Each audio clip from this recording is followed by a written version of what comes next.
and Optum, and an incredible team of NAF staff and network members, I think we've put together something very special. Before we get into it, I want to say a very sincere thank you to all of you who make the NAF network what it is. In this time of COVID, the word essential has been used a lot. While this time has highlighted so many challenges, inequities, and problems in our country, it has also made us really focus on what is truly essential. And there are few things more essential than education and ensuring a better future for our young people. And all of you are doing just that. Of course, this time has been hard and frustrating and overwhelming. We know your worlds have been massively impacted by the pandemic, protests, and virtual teaching. But there have been some silver linings too. The incredible things we've heard from all of you as you continue to support the over 110,000 NAF students has been nothing short of incredible. Teachers, schools, and districts have made changes to what learning looks like that previously would have taken 10 years to change in just 10 days. Students have come up with solutions to the problems they saw in their communities, and partners have stepped up to provide virtual support. Creativity and innovation have become essential, and the NAF network has embraced that, and we couldn't be more thankful. To that end, we thought a lot about what the best theme for this year's conference should be and came up with 3 words: connect, unite, breakthrough. Connect. We wish we could be together, but we're grateful for all of you who are joining us and coming together in this increasingly normal virtual way. Unite.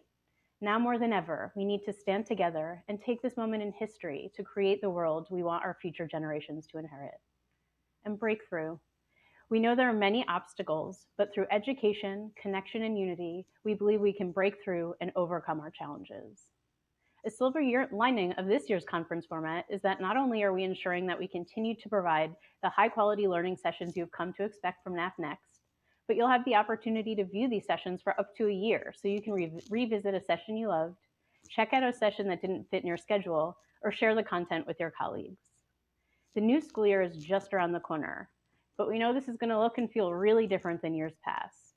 And we know there's a lot of uncertainty surrounding how it will unfold. But before we get into the reopening of schools, we do want to take a little time to celebrate all you've done during this past school year, despite unbelievable challenges. Academies had virtual graduations for their students, and virtual graduations took place for our year of planning academies. Shout out to our 31 YOP graduates, including our first academies to open in Puerto Rico. Our Puerto Rican colleagues attended NAF Next in Detroit last year with translation materials. They've gone through earthquakes, hurricanes, and other significant challenges, but they did not quit. Congratulations to everyone. We also had our largest number of Catherine Blasek distinguished NAF and modeled academies with 47 newly distinguished academies. Congratulations to all of you. You can learn more about our distinguished academies in the expo hall of this platform.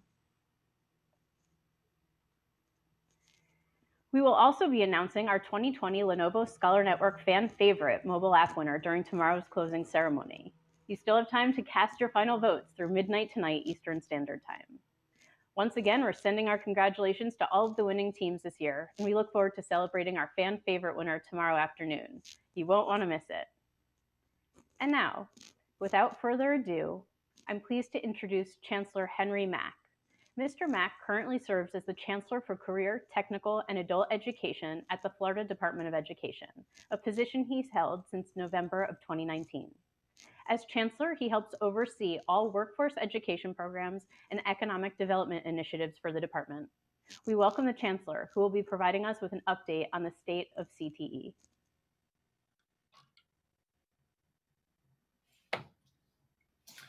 Good morning, everyone. Thank you so much. First of all, thank you very much for having me here this morning to address you, to talk about the future of CTE, but also too generally about the future of workforce education and the future of work.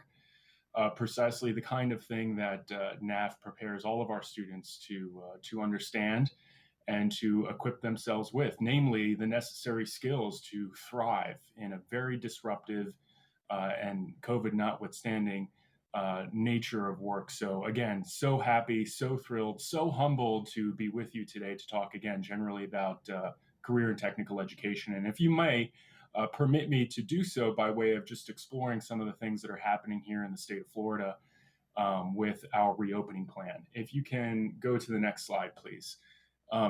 We know that having our students back on campus in an in-person learning environment is the presumed, or rather best method or approach to, again, learning and to ensuring learning can occur successfully. We know of the efficacy and the transformative power that occurs between a teacher and a student when the teacher and the student are interacting in person. And so with that in mind, we're trying to, again, position the state of Florida to understand the value of reopening schools in view of that kind of moral purpose, namely to close achievement gaps between students and their learning.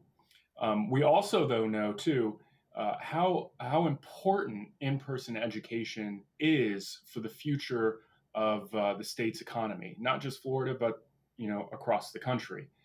We ought not to think that economic viability and prosperity should be separate and apart from public health.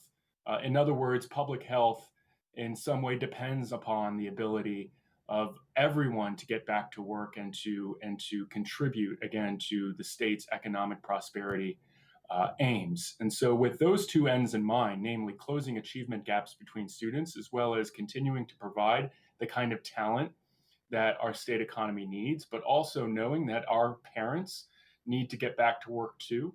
It's with those two aims in mind, really, that the state of Florida is moving in the direction that it is, using a very safe, measured approach that we have sort of classically dubbed the dimmer switch approach. If you can go to the next slide, please. So some of the guiding principles, again, are this: to understand how we can transition safely to the reopening of schools and to the engagement of our students in especially their career and technical education courses. Next slide, please.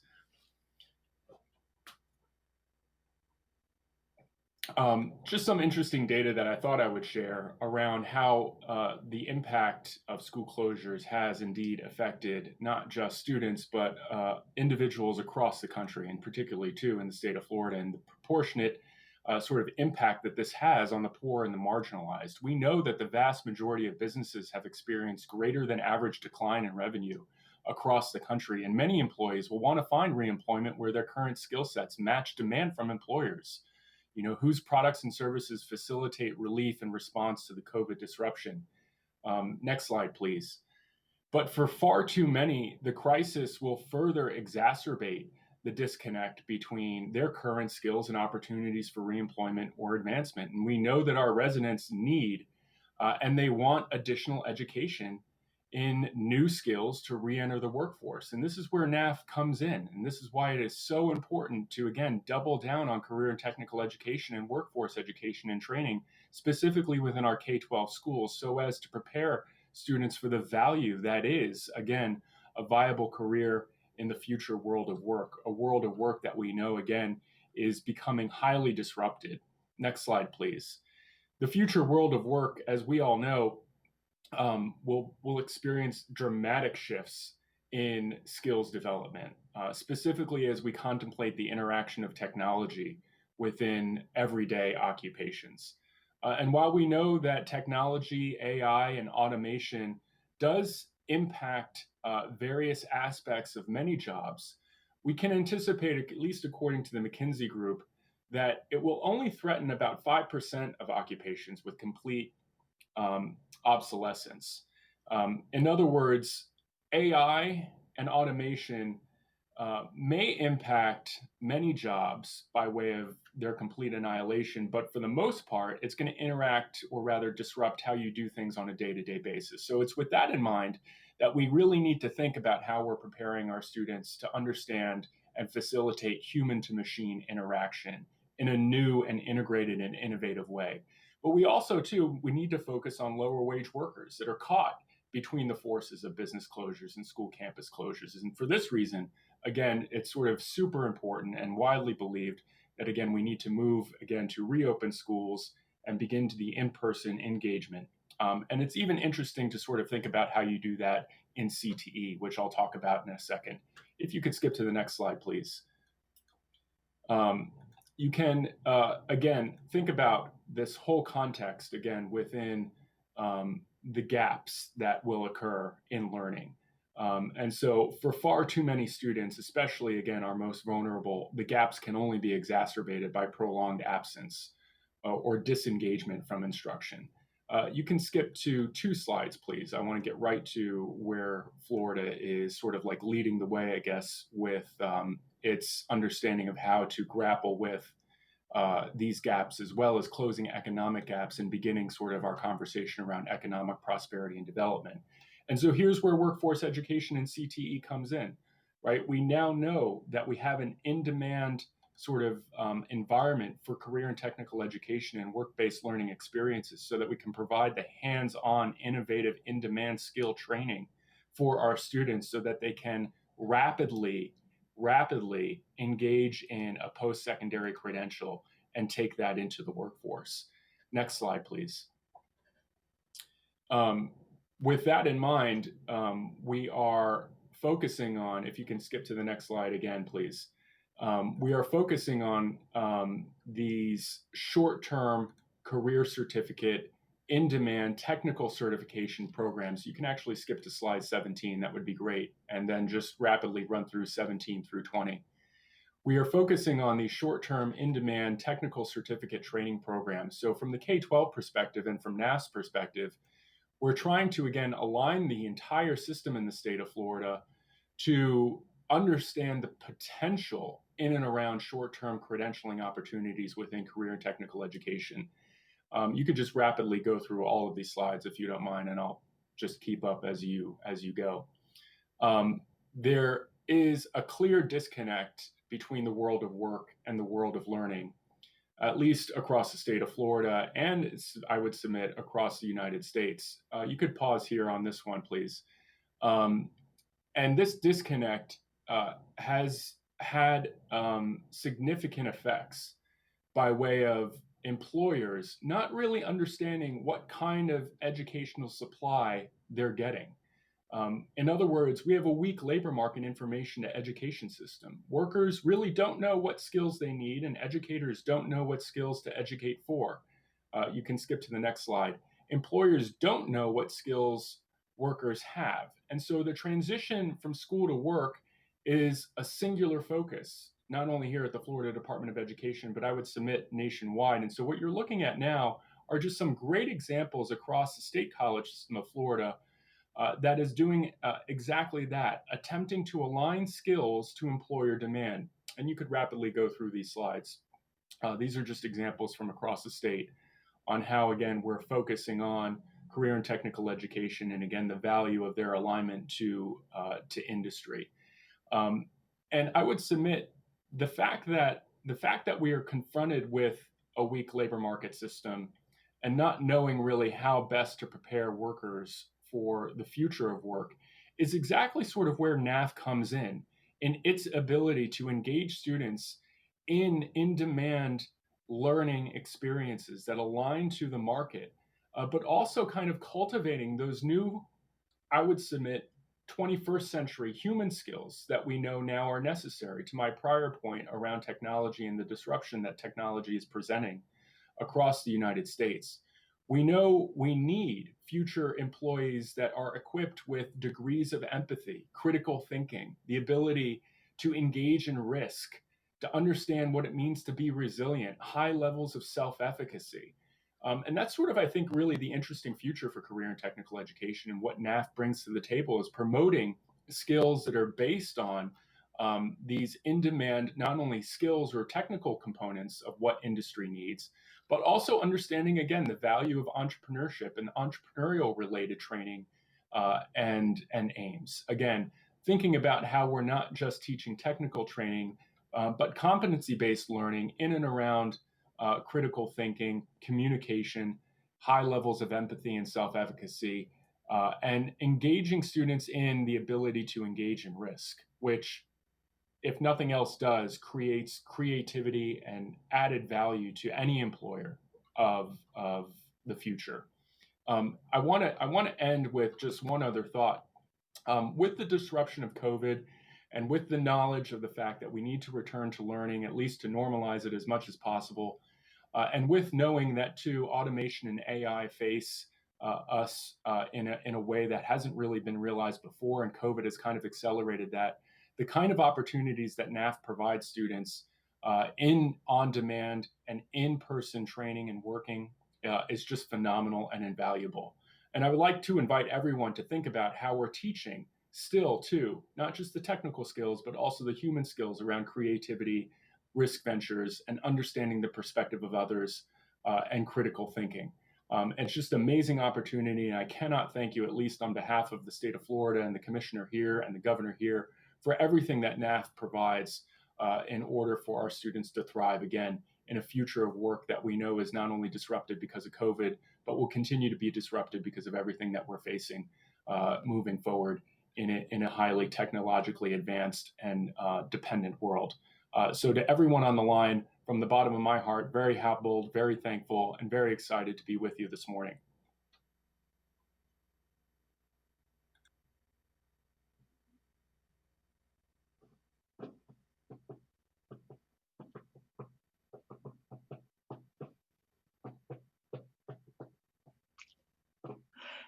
Thank you so much. Thank you, Lisa. Thank you, Chancellor Mack. Is this crazy or what? Right? I mean, I don't think I imagined in my work history that I would be sitting in front of a computer talking to over 1,200 of you registered for NAF Next 2020. You know, I was on the text call or texting with kind of the NAF historian, Bill Taylor, not too long ago, and we were trying to figure out how many years has NAF convened, conference, brought people together, and our best guess is it's been about 23 years. So this is our 23rd time of bringing folks together, and I do think Miami and probably Seattle have met every single time. I have to say, though, I miss not seeing you in person. Those high fives in the hallways, being able to talk to you, visit with you, and consider all the great work that you're doing gives me great hope for our future. And I believe we'll be back in Orlando, not this year, but hopefully in the days ahead. So good morning, NAF Nation. I want to just say what an amazing moment this is, and big shout out to our NAF team for putting this together in this moment of not being able to get together in Orlando, putting this quickly online, getting the information out, and sharing best practices is what we've always cared the most about. And I can't thank our NAF team enough for all they have done to make this happen. So we're in a crazy pivotal moment in our lives, right? We've got a pandemic, we've got social justice issues, we've got very painful divides between families, neighbors, communities. But I have to say that as I was reflecting on, the 23 years of conference going for NAF Next in our past, I will bet you that in every one of those years, there was a session or a keynote or a conversation going on about the power of technology and how important it is that we make sure that we're able to interact and connect using technology. And we need to make sure that all of our kids have access and the ability to do that. And we also spent a huge amount of time focused on equity and the importance of social justice. And all of those things have come to a strategic head in this country. And I think what I'm so impressed by is that in this time of huge disruption and pain and disconnection, you have come together and connected. You just continue to rise up, take the challenge on, and make it real because you care and because you know that at the end of the day, to make the world that we want to see a better place, we have to address all of these issues. So when everything started shutting down, I think it was March 16th, we shut our office, we stopped all travel, and we instantly felt disconnected from our network and from all of you. And so what I did is I picked up the phone and started calling people and having conversations to find out, what was going on, how could we help, what did you need? And I will say, without exception, actually, there was this common thread through all of those conversations And most of it was tied to the sense of will and commitment to get through this, and a sense of optimism that actually fed me and made me more optimistic than I probably would have been. But there were some issues around technology that were consistent everywhere, but the way you responded to it across this network of NAF is what is so inspiring to me. So, for example, connectivity became a number one issue. Very worried about students being able to connect, whether they had devices, and then, of course, bandwidth.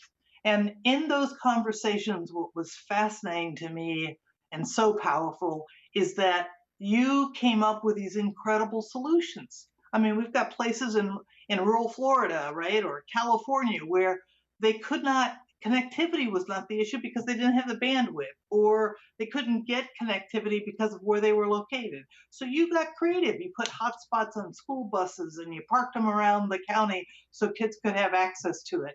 You came up with creative solutions to solve the problem. And we had to do the same thing. So we said, okay, let's put everything we've got online. Let's get it out. Let's make sure people have access to it. Let's make sure that we're supporting all that you do and do so well. In fact, YouTube's become our new kind of classroom offerings. And we've had over 7,000 connections of downloading information and content and trying to see opportunities through YouTube. So what I say to all of you is please keep talking to us, keep talking to each other, and let's remember that this issue of technology, this issue of social justice, this issue of equity, they remain central to what's so important for us to continue to build a network of possibilities for our young people. At the end of the day, NAF has always been around an expectation or a belief system that economic parity is where we've got to be, and it needs to be void of racial disparity.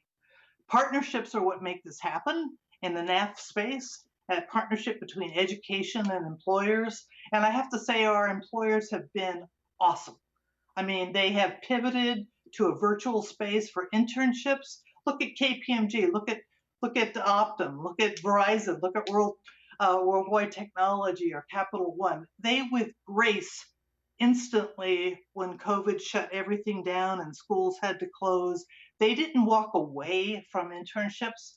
They started leaning in and asking the question, how do we provide this remarkable opportunity that we benefit from as well as the students benefiting from it? How do we do it virtually? And how do we do it? And they've done it so very well. So I can't thank our partners enough.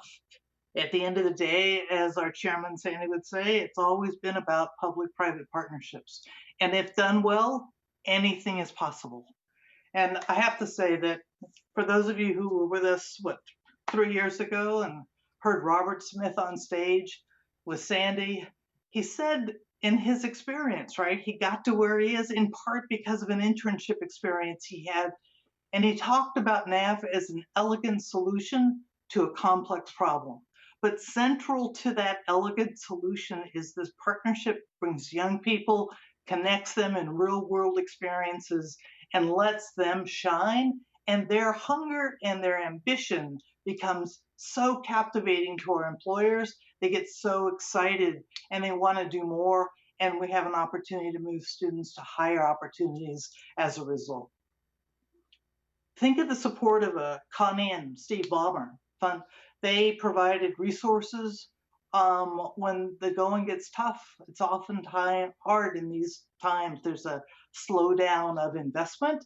The Bombers have stepped up and continue to drive us forward. And then, of course, there's Sandy and Joan. Wow, I don't even need to say too much for all of you about how remarkable the Wiles have been for 40 years. 40 years ago, they saw this challenge. They stepped in, they leaned in, and they have driven us to a level and an ambition to make this possible and beneficial to more and more young people all over the country. Without them, we would not be here. They are certainly the wind beneath my wings, And they do amazing things as a result of their great vision, passion, and knowledge that this workplace and school place, if working together, can in fact transform lives. And we have said over and over, and my first memo after everything shut down and the horrible events, Black Lives Matter. And we need to lean into the equity conversation with heart, with belief, and with support. And leadership matters.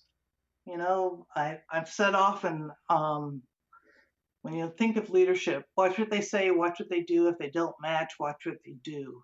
When I think of Robert Smith and I think of the bombers and I think of Joan and Sandy, I think of leaders who do what they say.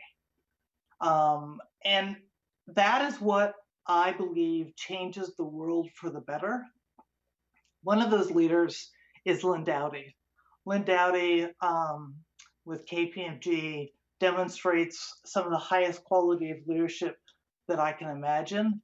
KPMG is an amazing organization, and they have leaned in. They were one of our first ambitious partners in piloting Future Ready Labs. That was 3 years ago. And now they're pivoting to virtual, and they're also pivoting and expanding and are now working with St. Louis, with Dallas, with New York City in terms of using Future Ready Labs as a strategy. So I am so honored and blessed to have Lynn Dowdy as a friend, as a board member, but also so blessed and so honored to be able to recognize KPMG as a company in our Internship Champion Award for this year. They more than deserve it. They demonstrate what is possible, and they never say no. They instead say how. So with that, let me turn this over and thank Lynn Dowdy for her friendship and her leadership.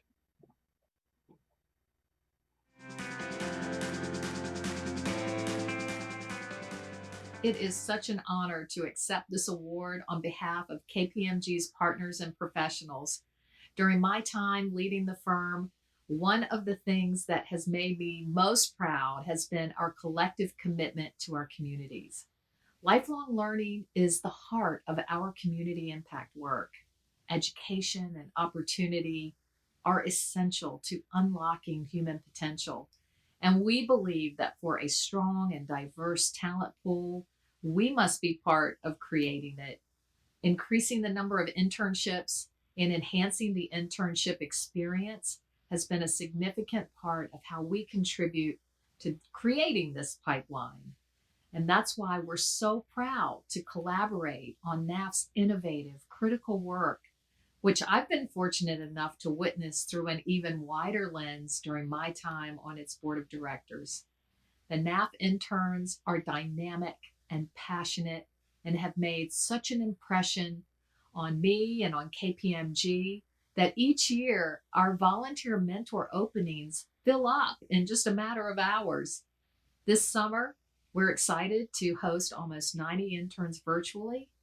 Like NAF, KPMG places great value on inclusion and diversity and bringing out the very best in everyone. We look forward to continuing to advocate for and partner with NAF to prepare youth to be future ready. Thank you again so much for this recognition. She's awesome. There's nothing so easy to see why so many wonderful people work for KPMG. She's a wonderful leader. She's a wonderful human being. She gets it. And, you know, they say that good leadership attracts more good leaders. So I'm pleased to also invite in a conversation to the stage of sorts, Diane Greco. Diana is the managing director in KPMG's Global Mobility Services practice. She's deeply committed to the St. Louis community, where she oversees implementation and execution of the company's charitable efforts there as co-chair of KPMG's Community Impact Council.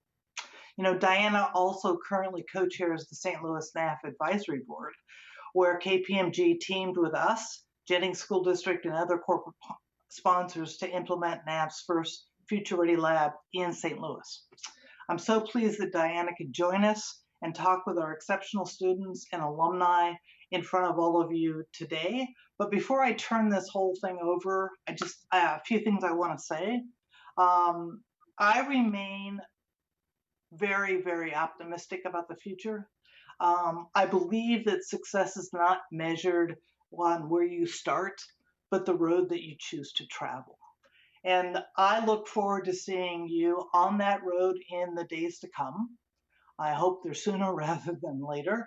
And in the meantime, I want to stress some things. I would ask you to stay committed. I would ask you to stay open to change because it's going to keep coming at us. I want you to stay safe, get those masks on, wash those hands, stay apart, don't socially distance. I'm so social, I say physically distance. Let's stay socially connected.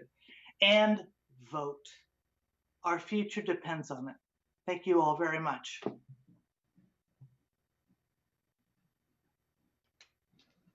Thank you so much, JD. I'm thrilled to be serving as a moderator for this morning's panel featuring NAF students and alumni. I've been with KPMG, as JD said, in St. Louis for going on 17 years now.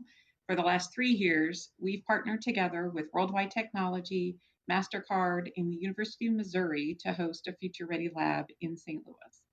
Our first Future Ready Lab hosted students from Jennings High School. The second year, we added students from University City. And this year, we're hosting a virtual panel, having shifted due to the current COVID environment. Very soon, we're going to be hosting students from Ferguson Florissant. They're going to be joining us in St. Louis. It has been an honor and a pleasure working with these partners and students, and honestly, one of the highlights of my career, although it has nothing to do with taxes. I'd like to thank our panelists for being here with us virtually today to share the NAF journey. We are excited to hear about their work and learning experiences in this new virtual world, hear about their aspirations and hopes for the future and everything that they've overcome along the way. First, we're going to welcome Bryson Ellis, a recent graduate from Olympic High School Academy of Finance in Charlotte, North Carolina, and a former KPMG intern. Second, Casey Anderson is a current student at Innovation Design Entrepreneurship Academy of Finance in Dallas, Texas. Welcome, Casey. And last but not least, Emily Almendarez is a current student at Long Island City High School Academy of Hospitality and Tourism in Queens, New York. Welcome, all three of you. So let's dive right in and first talk a bit about your experiences with NAF and work-based learning. Let's start with you, Bryson. It's so great to be able to connect with a former KPMG intern. Can you tell me what types of work-based learning experiences helped prepare you for your internship? Hold on, give me 1 second, Diane. I can't hear you. Give me 1 second. Oh, you can't? Okay. We'll wait for some tech support. Can you say that again? I can't hear you on my. Can you hear me now? Hold on. No? What type of work-based learning experiences helped prepare you for your internship? Are you not hearing me? I can't hear you. Okay. Can we shift to Casey? And we'll talk to Casey while we let Bryson work out his tech issues. Casey, Sure. can you hear me? Yes, I can. Okay. Work-based learning helped me prepare for my internship by giving me mock interviews. So one day we spent an entire day of school just going, meeting with people from Verizon, KPMG, different companies that support NAF, and we spent the entire day doing mock interviews, and we had to print our resumes and things like that. Even when I went to the internship fair, it prepared me for real life because that's, you go to job fairs, and I was luckily given the opportunity to intern with Parkland due to going to that internship fair. So that's how it's helped me so far. That is fantastic. Thank you so much. Emily, can you tell me what was the most valuable part of your internship experience? And can you please talk about the skills that you developed? The most valuable part about my internship experience would be changing into a more professional environment, and prior to that, also taking part in a lot of activities such as NAF internship day and using skills such as promoting, researching, interviewing, and all skills that will someday be necessary for my future jobs. So, Absolutely. That is fantastic. Bryson, are you with us yet?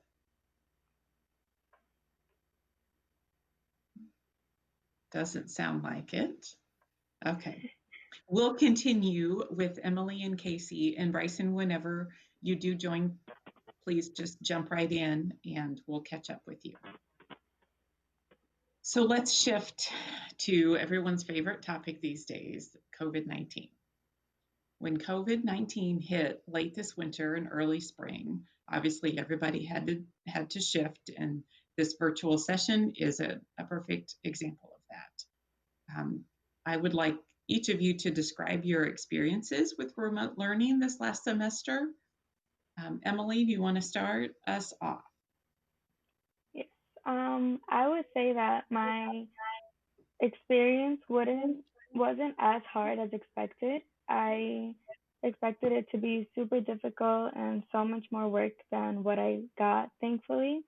But due to it, I really improved on time management and scheduling and making a schedule that's comfortable not only for my personal life but for my schoolwork also, which at the end I think really paid off since I ended with all A's and ready for the next school year.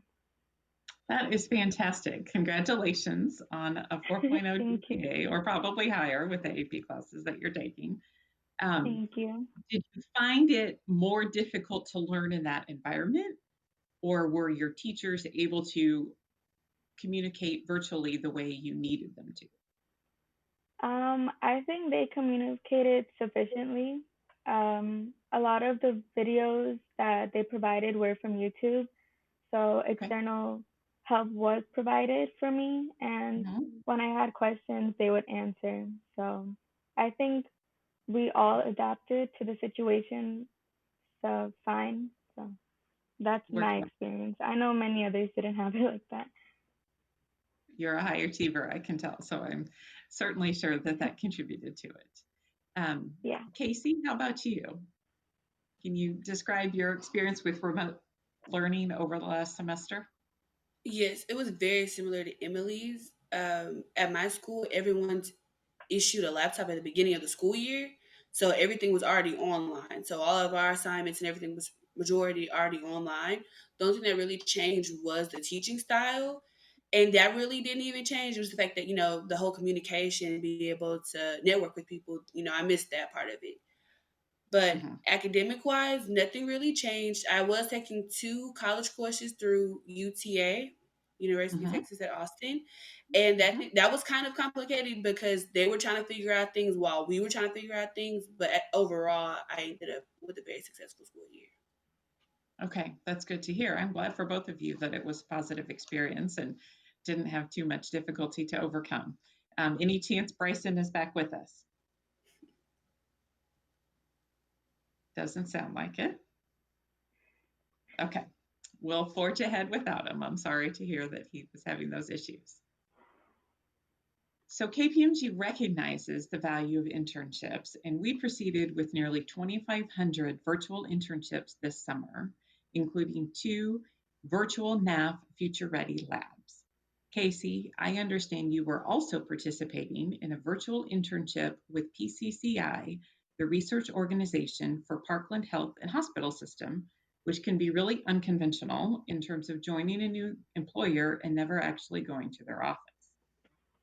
We're super excited to hear about your experience. Tell us, Casey, about your virtual internship and how your job has transitioned to a remote environment.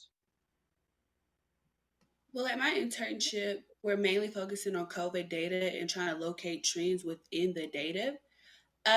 It's been kind of hard because all of my coworkers are so sweet and I've only met them over Zoom, but just being able to connect with them and things like that, I really wish I could be in office with them. Luckily for orientation, I was able to go see where I would have been working if it was in person, and the campus is very nice. And I got to go up there with the fellow interns who are interning there too, so I at least got to meet the people who I would be working with again. Um, the the virtual aspect of it, everything I'm doing is online, so I'm coding and things of that nature with the data. The only thing, like I said before, is the networking. Is the only thing I'm really missing out on. But everything else would have been online to begin with. So that's Gotcha. what's going. What tasks have you enjoyed working on the most? Honestly, realizing that Excel has limits, I didn't know that, and so I got 15,000 sheets worth of data, and they were like, you can't keep coding this," so I had to start a new sheet. But it was really cool to realize that it doesn't go on forever. And you're specifically working with tracking COVID cases, right, in the Yes, city of ma'am. Dallas? Okay. Yes, ma'am. And what is that information being used to do? Do you get to see the bigger picture of the work that you're doing? Yes. So my ultimate goal is to create a geo map with all of the zip codes in Dallas County to be able to decipher each trend in race, gender, sex, pre-existing health conditions, and things of that nature. Just everything that plays a part in leading up to COVID or anything of that nature. That is fantastic, and what a huge help that's going to be. Very Yes. exciting. So, any chance Bryson is with us? I'll just keep checking as we go through to see if he's able to rejoin.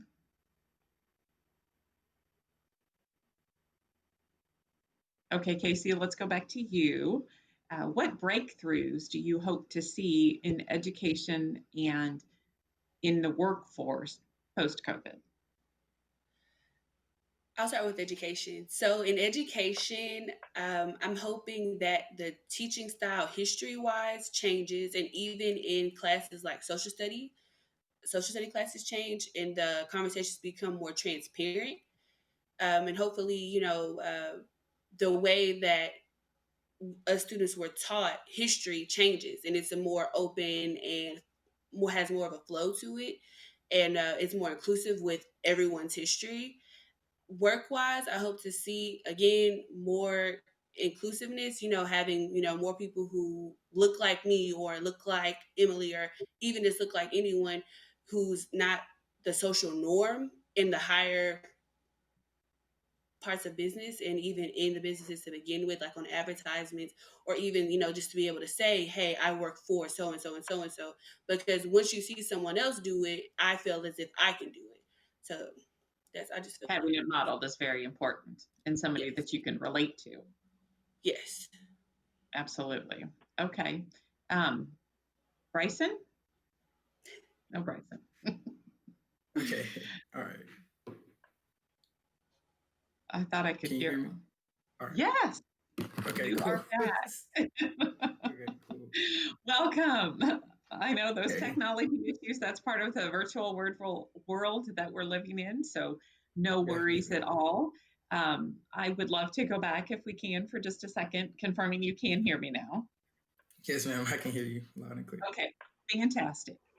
So let's go back just a little bit and tell us a little bit about your internship with KPMG and what you gained from that. And then we'll give you a chance to sort of catch up and talk about your COVID world for your last semester of school. Okay, so just to start off, one of the things that NAF taught me was definitely the importance of building a great resume, taking classes that are relevant to the things I want to do in the future. I know I took a Principles of Business and Finance class. I also like the accounting course that I took, which definitely helped me to choose a major in economics at the University of North Carolina at Chapel Hill. The accounting course also helped me determine like what I want to do in the future. So I really appreciated that. And then with KPMG, this was the summer leading into my junior year and the summer leading into my senior year. So I had the chance to work with tax, audit, advisory, and the business operational services. And the important thing that I really gained from that was a sense of professionalism and definitely the importance of networking. I never realized how important networking was until I got into KPMG. I had to, with tax, I definitely had the opportunity to work with federal and state tax returns. I had the chance to really dig in deep and see how things go in the business world. It's not really just everybody sitting behind a computer. It's definitely a lot more than that. So I really appreciated that. And it just taught me how to conduct myself in the professional environment. That is fantastic. And congratulations, by the way, on your acceptance Thank to you. UNC Chapel Hill. That is quite an accomplishment. Yes, ma'am. So right before you were able to rejoin, we were talking about the COVID environment for your last semester of school. How did that impact your ability to learn for the last semester? It definitely, I guess it was different to say the least. It wasn't, I don't think it was as bad as everybody's making it out to be, because we still had assignments on Canvas. We were still learning. We were still doing work. It was just in an unconventional fashion.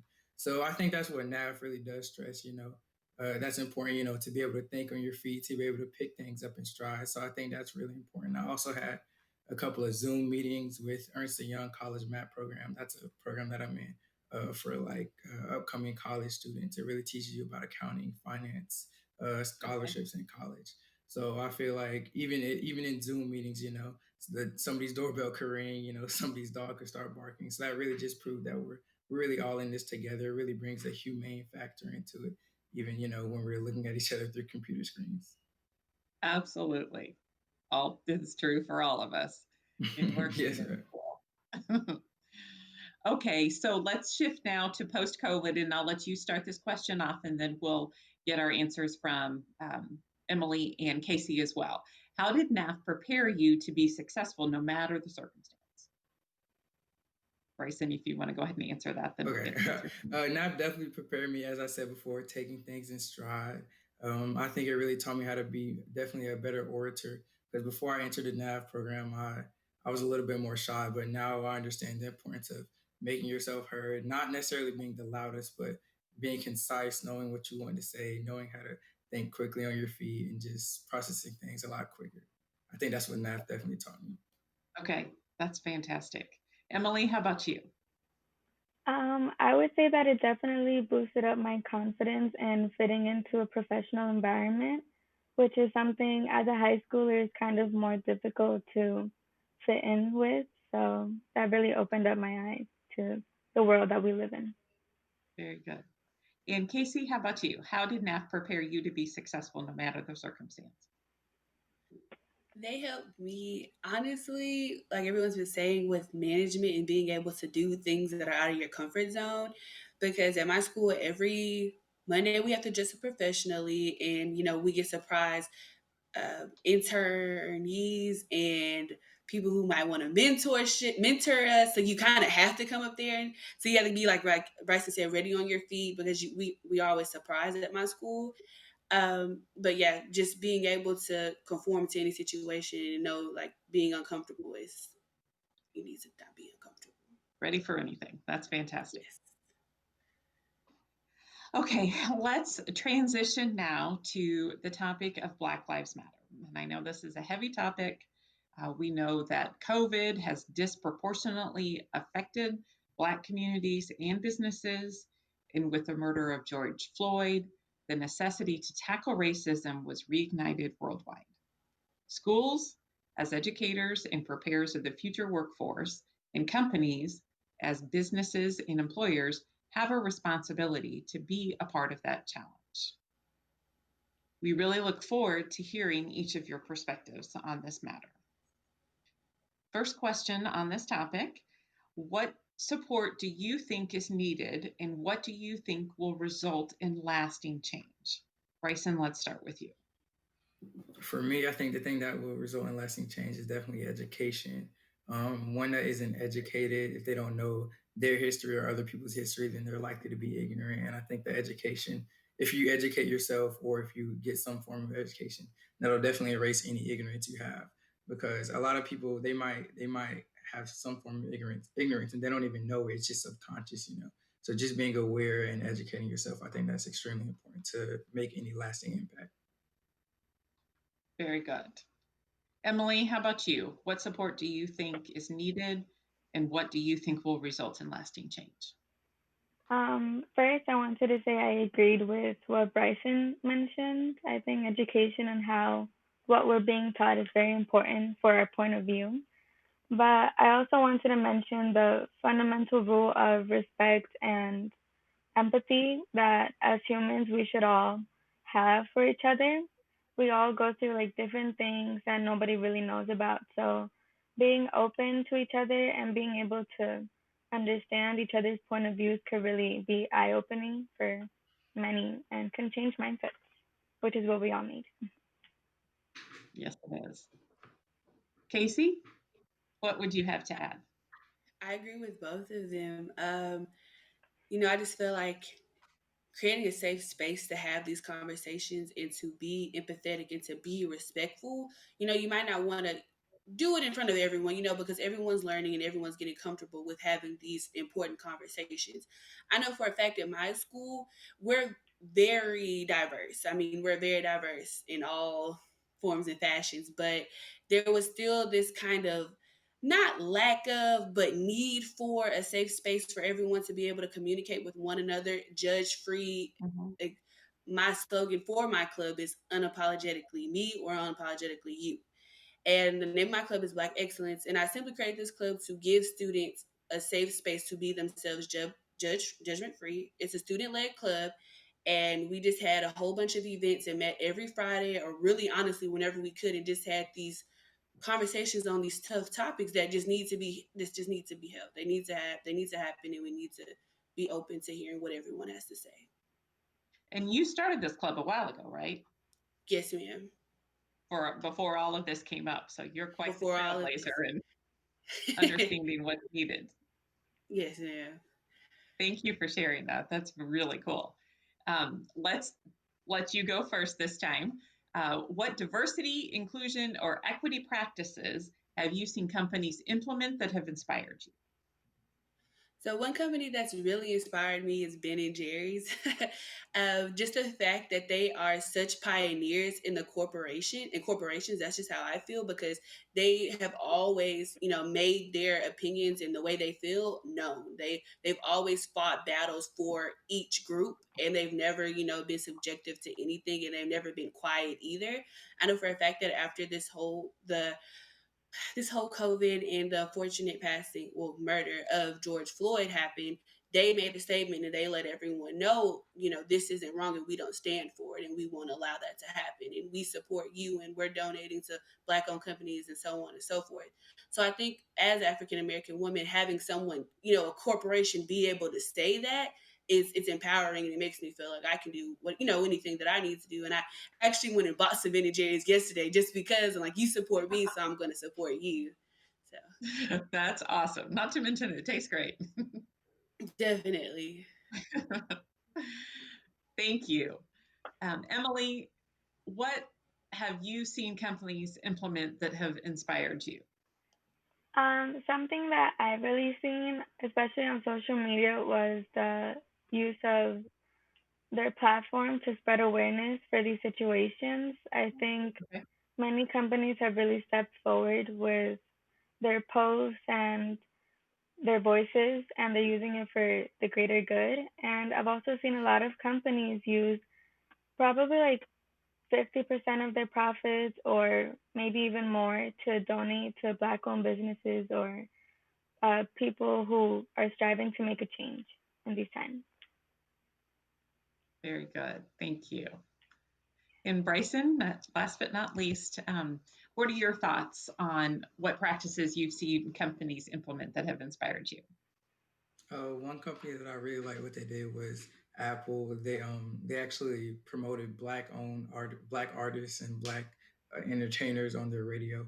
I know Vans also did something with Blackout Tuesday where instead of buying some Vans shoes, they actually said, "Hey, go support a black owned business."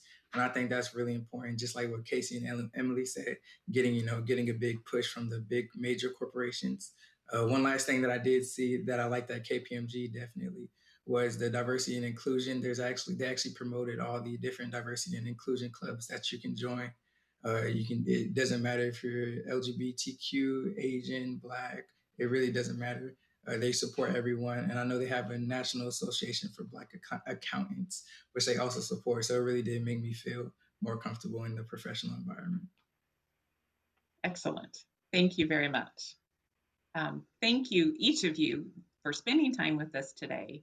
We know your insights will be invaluable to the entire network of educators and businesses. In a recent announcement, our new chairman and CEO, Paul Knopp, acknowledged that KPMG has made significant progress and changed a lot, but we haven't changed nearly enough. Paul said that now is the time for bold, audacious action in announcing KPMG Accelerate 2025, an audacious 5-year strategy to drive meaningful change at KPMG. And so now the final question, and I want each of you to answer this one. If you could ask one thing of the educators or employers in the audience to include in their plans to launch all of us into a more equitable future, what would that be? And Bryson, let's start with you. One thing I would say is definitely being aware at all times, being aware of what you say, being aware of what you do, and just think about how it would come off to someone else. I would also say being ready to listen, seeking for understanding, because you don't necessarily have to agree with someone's point. As long as you understand where they're coming from, then you're making a huge stride in the right direction. Yeah, I would just say look for understanding, look to understand where somebody else is coming from. That's very important. I agree. Casey, how about you? What's one piece of advice that you would like to give to educators or employers in terms of including something in their plans to help us launch a more equitable future? Honestly, I think I agree with Bryson. Mainly, just be ready to listen, be open to what everyone is saying and how everyone is feeling, because it's a difficult time for everyone. I mean, it doesn't matter what you, like you said, what you look like or who you are. It's a difficult time. So when these companies, implement these rules, I just want everyone, if everyone could just be understanding and empathetic, like Emily said, like it's different time, it's a different world, and we just need to be one with one another, honestly, and just, be open. Understand. Very good. Right.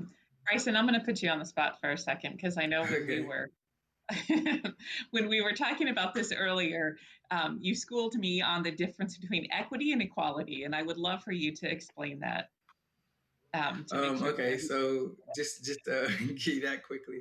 So with equality, let's say, just to give you an example, let's say everybody's in a race and the goal is to get to $100. Okay, so one man starts out with $10, the next man starts out with $20, the next, or man or woman, starts out with $30. Okay, so equality would be giving everybody $70. So the man with $30, he wins, he gets to 100. The man with $20, he gets 70 more dollars, he gets to 90. And then the man with $10, he gets $70, he gets to 80. So that doesn't fully help the other two, but it helps the one person who was already at an advantage. But with equity, that would be giving everybody enough money to where they could get to that 100. So giving the man with 30, 70, giving the man with 20, 80, and then giving the man or woman with 10, 90. So yeah, that's the difference between equity and equality. I love that analogy, and I have always thought that the color of an individual's skin should not determine the opportunities available to them. And I think that's exactly what you're talking about there. And I know why I'm involved in NAF. And I really appreciate you sharing that with me and sharing it with the group, because I think it's important that everybody understand. So Emily, let's get your feedback on what you think that educators and employers in the audience need to include in their plans to help all of us have a more equitable future. What I would suggest would just be being transparent with the whole talk, with starting the talk on race and systemic issues that many companies and many places have today that are affecting everybody. Um, I think that would be the main thing, because it's uncertainty that causes fear within people. And when we address those, it'll cause a way more suitable environment for everybody who works there. So that's my point of view. Thank you so much. In closing, I'd like to thank each and every one of you for spending time with us this morning. We applaud you for your hard work, your dedication, and your contributions. Bryson, best of luck to you at UNC Chapel Hill. Looking forward to hearing more. I would love to keep in touch with you. And for you ladies, best of luck with your senior year of high school. I'm so excited for the futures that are ahead of you. I can see that they're fantastic and you've got everything in the world going for you. Thank you again for your time today. Thank you. Thank you. Thank you again. And it's now my pleasure to introduce Dr. Art McCoy. He's an inspiring internationally educator and champion of children. Dr. McCoy currently serves as the superintendent of the Jennings School District in Missouri, and under McCoy's leadership, 4 Jennings senior classes have achieved 100% graduation, career, and college placement. I have had the distinct honor and privilege to work alongside Dr. McCoy in St. Louis, implementing KPMG's second Future Ready Lab in the country. New York City was the first. We collaborated with Jennings High School, Worldwide Technology, and MasterCard to create St. Louis's Future Ready Lab. We've added the University City School District to the collaboration, and Ferguson Florissant is in the process of onboarding. Dr. McCoy's leadership was instrumental in helping us successfully execute our first Future Ready Lab with very little planning time available that first year. He will close us out this afternoon and share his perspective on current events, the importance of leadership and empathy, and encourage fellow educators to lean into this challenging time and play an active role in supporting students. Let's give him our full attention. Over to you, Dr. McCoy. Thank you so much, Diana. It's always a pleasure to see you and be with you, and it's a pleasure to be with my entire NAF family. You are amazing, amazing educators and amazing men and women who are serving our children every day. So we have some time available to talk about leadership, to talk about leaning into this current reality, and to talk about what we must do next to engage America and the world. So frankly, the world has changed, and last school year was unique and unprecedented for all of us. I like to separate what has occurred into 3 categories. That is the category of BC for before COVID, the category of DC for during COVID, and the category of AC for after COVID. And to make the most of our 10 minutes, I want to say that BC is BC for a reason. It's a pun where BC means like before Christ, technically, but it also means like an old age. And we are in a new situation where the 21st century essential skills are kind of outdated. And it's in the BC era of before COVID, which is what we're talking about. That's an era where you place students first and you do whatever it takes to even like be a parent to a child and mouth-to-mouth resuscitation and anything to keep the kid alive, well, and learning. Well, with COVID, some of those things are outdated, and you cannot just go along saying, do whatever it takes to come to school. You need to be at school every day. That's BC. Now we have to live in DC, where safety is first priority. Safety of students, safety of staff, safety of stakeholders and community partners. Secondly, in DC during COVID, it's difficult to have work-based internships and apprenticeships like we had for the past 4 years, where every kid got a paid internship or apprenticeship before graduation. Well, that's been difficult with the number of parents and adults that have been furloughed, laid off, and those that are essential workers, and just with the virus overall. And that's why I want to thank KPMG, Diana Greco, Lenovo, and the leadership there, and other corporations that's made it possible for students to have remote internships. And most importantly, I want to thank JD and NAF for having the vision to have students do a nationwide remote internship at the end of this school year. Truly, that is an essential 21st century skill during DC, during COVID. BC is prehistoric, it's in the past, and we may never go back into a BC era. But in DC during COVID, it's essential to have those critical thinking, problem solving skills on how to be connected and to have connectivity. We must break through the current barriers we have and to connect with one another for careers, for college, and for character. And so I want to lastly say about AC. As a superintendent of schools, as a contract tracer that was trained and certified through Johns Hopkins, and I led about hundreds of others to become contact tracers, because you have to not just say you're a lifelong learner, you have to be a lifelong learner. And it's nothing better than to have shown that as a leader by becoming a contact tracer through Johns Hopkins course and led 100 or so others to do so as educators to keep students, staff, and stakeholders and parents safe. But the point is, we won't see AC after COVID until there is herd immunity of over 80% of people to 90% being given COVID and then getting well, or we won't see after COVID until there's a vaccine, not only created, but distributed to everyone across the nation. So we literally are looking at 1 to 2 school years, the 2022 to 2023 school year being the first school year of being an after COVID, where all the actions that we're going to have to do during COVID may be able to be relaxed because there's now a vaccine that's been distributed to everyone and feel that everyone feels safe enough to take. 22-23. So that's a worst case scenario, but nonetheless, that's reality. So between now, 2020 and 2022, the 21-22 school year, we need to certainly be looking at how to manage during COVID. I want to say most educators and superintendents never say what the original purpose of education was. In BC, the Jeffersonian purpose of education that created FAPE, free and appropriate public education, after the Civil War, thanks to Senator Robert Smalls from South Carolina, who then helped to put that into the state constitution. Then it got spread everywhere else in the South, that made the whole United States have FAPE for all the then recently freed slaves to then become educated individuals. That purpose of education was for the apprenticeship, so I call it for careers, apprenticeships, so that you can have meaningful work. It was for an educated electorate, so that's to have enough education to vote, to have democracy move forward.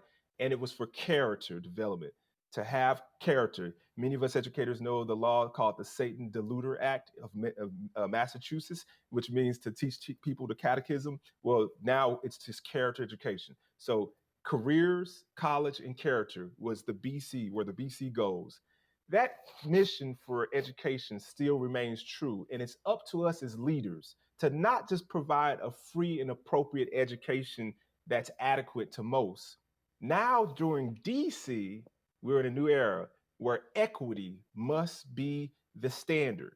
That when you cannot physically come to school, you must be able to provide an equitable amount of connectivity, hotspots, computers, one-on-one phone calls, to be able to meet the need at the speed of the need, so that each child can have enough learning to be an educated electorate to continue our democracy, so that each community can have enough character to say that we're public servants enough to do what it takes to keep safety first, not doing anything and everything to be at school, but safety first and an educated electorate second, which includes careers through remote learning and or in-person learning and in-person internships. We still need those. It may be as an essential worker. It may be as something else than an essential worker, working at a grocery store, working at a Lowe's, working at an office perhaps that can't close because you're finance doing payroll and you're essential in order for people to get paid. A custodian and maintenance. We have OSHA certifications for construction workers, OSHA 10 and 15. That's more important now than ever to know what it takes to stay healthy and well, because every school is only as safe as their people who are going to keep things clean, safe, and under OSHA compliance. So that's a huge thing that we all need to lean into during DC. So the point is, BC was about adequate education so that you come and everybody has access to come get it. That's before COVID. DC is about equity, connection, breaking through to reach out and touch everyone to get, according to their level of need, enough education to have a career, to be an educated citizen in this great democracy, and to have the character to push through anything. There is a lot of fear during COVID, but we must reframe fear. We must be lifelong learners and be able to label it as a lifelong learner. What is the fear? What is the challenge? What is the barrier? We must be able to then reframe it. Even if it's a fear, reframe your fears and understand how to overcome them by labeling it, knowing it, and then reframing it. What do I mean? Take the word fear itself, and we don't look at it as fear. We look at it as facing everything and rising. That's how we reframe fear. We face everything and we rise because we are not warriors, we are warriors. There's a statement that I love to say, and that's this. Optimists say, oh, this will pass. It'll soon go away. We'll be in after COVID soon. Pessimists say, I hate this. We just have too much going on and this is just not going to work. The worries are so great. But leaders lean in.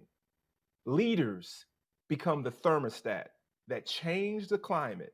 And the way you as leaders will do that is by having the courage of a first responder, enough to know that you will be given the equipment and should demand the equipment to save your life as you run into a fire, to put out a fire that's an academic fire called Educating During COVID DC. And that ultimately you must reframe any fear by labeling it, studying it, and overcoming it, connecting and overcoming, and then facing everything and rising. With that, we will have the ability to have competency-based grading after COVID and during. We will have mastery learning after and during, where students won't have to have seat time in order to get their credits. They can take an assessment and know that they have 60% of it mastered, take the 40%, and then move on in a week's time. This can become the norm in AC. So I want to say that it will only be possible with me and you and me, great organizations like NAF, great leaders like JD, and all the corporate leaders and all of you who are online, leaning in, facing every fear, and rising. We will be greater than we were before. It requires more from me and you. Thank you for having the courage to meet that challenge. And now I want to welcome back to the stage our friend. Wow. Well, I would say we're off to a great start. Thank you, Chancellor Mack and JD. Thank you to our esteemed panelists of students. We know our future is in great hands thanks to all of you. And thank you to KPMG for hosting. And to Dr. McCoy. Your inspirational words are incredible, and I know we'll all be thinking about how we can face everything and rise together. We hope that this year's conference helps you feel a little more prepared for this school year, whatever that might look like. We're excited to let you know that NAF will be releasing a bunch of new digital tools to support you this fall in the face of this new reality. We'll be providing business professionals to be virtual speakers in your classrooms, sharing new lesson plans and activities you can teach in partially open schools, and launching a peer support community where you can get advice from other NAF educators. These resources are available for anyone, not just NAF teachers. Just point your phone at this QR code or click in the link in the chat to be the first to hear when new resources are released. We hope you enjoy the rest of today and tomorrow. Be sure to follow us on Facebook, Twitter, and Instagram for all the NAF Next 2020 action. Share your questions, breakthroughs, and highlights with us and other participants by using the hashtag NAFNext20 and tagging @NAFCareerAcads. As always, don't forget to complete the session evaluations to receive CEUs, and the first block of learning sessions kicks off at 12:30. Have a wonderful virtual conference, and thanks for being with us, and thanks for all that you do.